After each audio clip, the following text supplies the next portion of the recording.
Guys, क्या आपको पता है कि पानी का जहाज क्यों डूबता है? वो इसलिए नहीं डूबता कि पानी उसके आसपास है, वो तब डूबता है जब पानी उसके अंदर चला जाता है। कुछ ऐसा ही हमारी जिंदगी में भी होता है। हमारे आसपास बहुत सा केओस मचा हुआ है, बहुत सारी प्रॉब्लम्स हैं जिससे हमारा मोराल डाउन हो सकता है। लेकिन अगर आप उन प्रॉब्लम्स को, उन केओस को अपने अंदर जाने ही ना दें, उनसे आपको कोई फर्क ही ना पड़े, तो आपको वो आपके लक्ष्य से डिगा नहीं सकती। यही जिंदगी का भी फलसफा है। गाइस, आज तक हमने जासूस और जासूसी की कहानियां तो बहुत सुनी है। देखिए, फिल्मों की बात अलग है, लेकिन अगर मैं आपसे सवाल पूछूं कि क्या आपने रियल लाइफ में कोई फीमेल डिटेक्टिव का नाम सुना है या फिर उसे देखा है? चलिए, आज इस वीडियो में मैं आप लोगों को इंडिया की पहली फीमेल डिटेक्टिव के बारे में बताता हूं। उनका नाम है रजनी पंडित। मुंबई की रहने वाली ये फीमेल डिटेक्टिव अभी तक 80,000 से ज्यादा केसेस को सोल्व कर चुकी हैं। उन्हें बचपन से ही स्पाई नोवेल पढ़ने का बड़ा शौक था, इसीलिए वो डिटेक्टिव बनना चाहती थी। लेकिन हर बार उन्हें यह कहा जाता था कि यह जॉब महिलाओं के लिए नहीं है। लेकिन उनकी मां का उन्हें बहुत सपोर्ट था, इसी वजह से उन्होंने केसेस लेना शुरू किया, उन्हें सोल्व करना शुरू किया और देखते ही देखते 1991 में उन्होंने अपना डिटेक्टिव ऑफिस मुंबई में खोल लिया।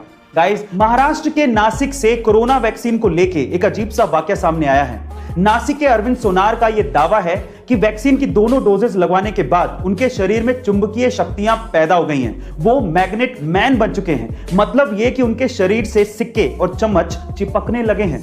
पहले तो उन्हें लगा कि शायद पसीने की वजह से होगा, लेकिन नहाने के बाद जब उन्होंने फिर से ट्राई किया तो सिक्के और चम्मच फिर से वैसे ही चिपकने लगे। पर साथ में अरविंद सोनार ने यह भी कहा कि वैक्सीन लगवाने के बाद उन्हें किसी तरह की कोई प्रॉब्लम नहीं हुई थी। प्रशासन की तरफ से रिएक्शन आया कि इसकी हम पुष्टि नहीं कर सकते, जांच का विषय है। पर जब किसी लड़की या महिला को कोई घूर रहा होता है तो वो लड़की या महिला अपने कपड़ों को ठीक करने लगती है। वो ये सोचने लगती है कि कहीं से कुछ दिख तो नहीं रहा, उसने कुछ गलत तो नहीं पहन लिया। वो अपने आप को दोषी मानने लगती है। उस हर महिला और लड़की से आज मैं ये कहना चाहता हूं कि इसमें आपकी कोई भी गलती नहीं है।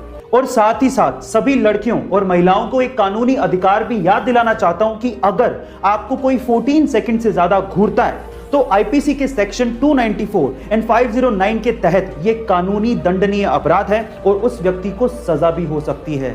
Guys, international space station space agencies के एस्ट्रोनॉट्स के अलावा अब प्राइवेट लोगों के लिए भी खुल चुका है। और अगर आप इंटरनेशनल स्पेस स्टेशन जाके स्पेस के नजारों का मजा लूटना चाहते हैं तो आपको $55 मिलियन यानी कि 400 करोड़ रुपए का भुगतान करना पड़ेगा, जिसमें आप 8 दिन तक इंटरनेशनल स्पेस स्टेशन में रह सकते हैं। गाइस, पहली यात्रा जनवरी 2022 में स्पेसएक्स के रॉकेट के थ्रू प्राइवेट एस्ट्रोनॉट्स को करवाई जाएगी, जिसमें 3 लोग कनाडा के मार्क पेथी, अमेरिका के लैरी कॉर्नर और इजराइल के ईथन स्टेबे नासा के फॉर्मर एस्ट्रोनॉट माइकल लोपेज की अगुवाई में जाने वाले हैं। और ये तीनों वेल्दी एंटरप्रेन्योर एंड इन्वेस्टर हैं। गाइस,